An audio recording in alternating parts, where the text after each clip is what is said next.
और इस अवसर पर हमने अपने रोजगार और उद्योग वर्ष में जिनको हमारे अपने विभिन्न योजनाओं से अलग अलग प्रकार के रोजगार के अवसर उपलब्ध कराए, ऐसे हमारे प्यारे प्यारे भाइयों बहनों, दोनों हाथ जोड़ के आप सबको प्रणाम करता हूं, आपका अभिनंदन करता हूं। आज के इस अवसर पर हमारे लिए सौभाग्य की बात है, स्वर्गीय राजमाता सिंधिया जी की ये नगरी, भारत रत्न अटल बिहारी वाजपेयी जी की जन्मस्थली और उनका जन्म शताब्दी वर्ष, सच में अटल जी के बारे में, उनके खास करके राष्ट्रनीति के शिखर पुरुष, राजनीति के अजात शत्रु, भारत रत्न स्वर्गीय अटल बिहारी वाजपेयी जी की 101वीं जयंती पर मैं कोटि से नमन करता हूं, श्रद्धापूर्वक स्मरण करता हूं। अभी 2 दिन पहले ही माननीय गृह मंत्री जी हमारे आदिवासी अंचल में हमने 2 नए मेडिकल कॉलेज धार और बैतूल में देकर के ये जो उद्योग रोजगार वर्ष के अलावा विकास का जो पहिया लगातार चला रहे हैं, एक के बाद एक लगातार सौगात पे सौगात मिल रही है। मुझे इस बात की प्रसन्नता है, मध्य प्रदेश की 8.5 करोड़ जनता के लिए आपके माध्यम से GIS के आधार पर भोपाल में जब हमने उद्योग रोजगार और उसके अवसर पर यह संकल्प लिया था कि हमारे राज्य के अंदर सभी क्षेत्रों में रोजगार के अवसर उपलब्ध कराएंगे, जिससे महिला, युवा, गरीब, किसान सभी वर्गों का कल्याण करने के लिए माननीय प्रधानमंत्री श्रीमान नरेंद्र मोदी जी ने जो 4 श्रेणियां दी है, जोरदार अभिनंदन श्रीमान नरेंद्र मोदी जी का करें, हमारे अपने यशस्वी प्रधानमंत्री का, जिनके कारण से हमारी सरकार, उनके आशीर्वाद से, आपके कुशल मार्गदर्शन से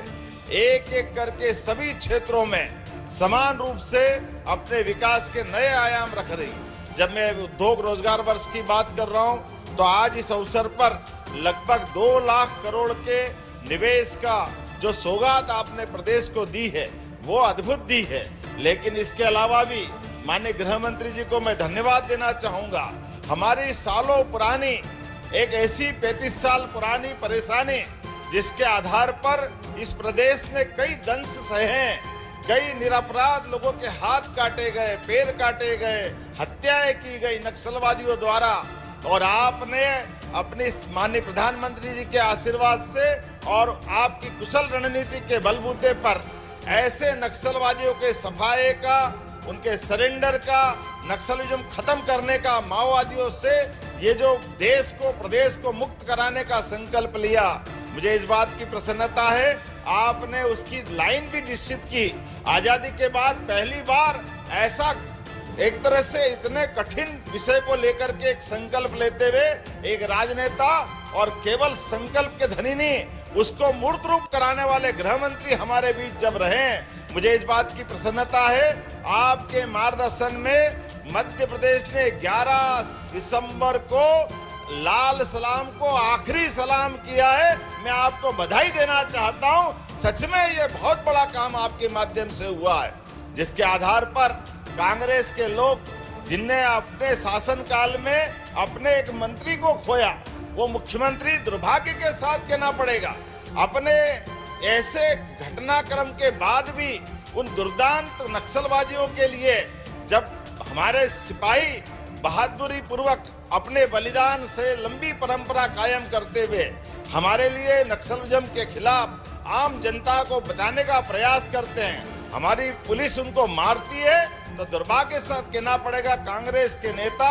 ऐसे नक्सलवादी के मरने पर शोक व्यक्त करते हैं, पुलिस की निंदा करते हैं। बड़े दुर्भाग्य के साथ कहना पड़ेगा आज अटल जी की धरती पर जब हम याद करते हैं ऐसे सारे चीजों को, लेकिन मैं इस बात के लिए अटल जी का वो स्वप्न जब उनने भाजपा के बनने के साथ बंबई के अधिवेशन में डिक्लेयर किया था, और अटल जी ने तो पूरा जीवन हमारे अपने इस राष्ट्रवादी विचार के लिए समर्पित किया। राष्ट्रीय स्वयंसेवक संघ के शताब्दी वर्ष में हम अटल जी की जन्म जयंती के अवसर भी इस आधार पर जब गरीब वर्ग के लिए, युवाओं के लिए रोजगार का इतना बड़ा निवेश लेकर के लगातार आगे चल रहे हैं, लगभग 8.5 लाख करोड़ से ज्यादा का निवेश आज मध्य प्रदेश के अंदर लगने जा रहा है, तो ये हमारे प्रधानमंत्री जी का विजन और जनता के प्रति जन कल्याणकारी भावनाओं के आधार पर हमारी सरकार के एक के बाद एक सौगातों पे सौगातें देने का ये निर्णय भी है और आप सब साक्षी भी बने हैं। मैं मध्य प्रदेश की धरती पर यशस्वी गृह मंत्री जी का पुनः वंदन करता हूं, अभिनंदन करता हूं और उम्मीद करता हूं आपका आशीर्वाद हमको इसी प्रकार लगातार मिलता जाएगा। अटल जी की जन्म जयंती को इससे अच्छा सार्थक करने का कोई मौका क्या हो सकता है, जब हम ग्वालियर की धरती पर लाखों करोड़ों लोगों को रोजगार उपलब्ध करा रहे और साथ ही साथ प्राकृतिक खेती का एक रीवा में एक और आयोजन कर रहे हैं। यह अटल जी के हमारे उनके व्यक्तित्व के आधार पर, हमारी पार्टी की विचारधारा के बलबूते पर ये जो बड़ी बड़ी सौगातें मिल रही है, एक बार फिर मैं आपके माध्यम से प्रदेश की जनता को बधाई देना चाहता हूं और जोरदार अभिनंदन करें यशस्वी गृह मंत्री का मध्य प्रदेश की धरती पर। आप सबसे आह्वान करते मेरी बात समाप्त करता हूं। मेरे साथ बोले भारत माता की।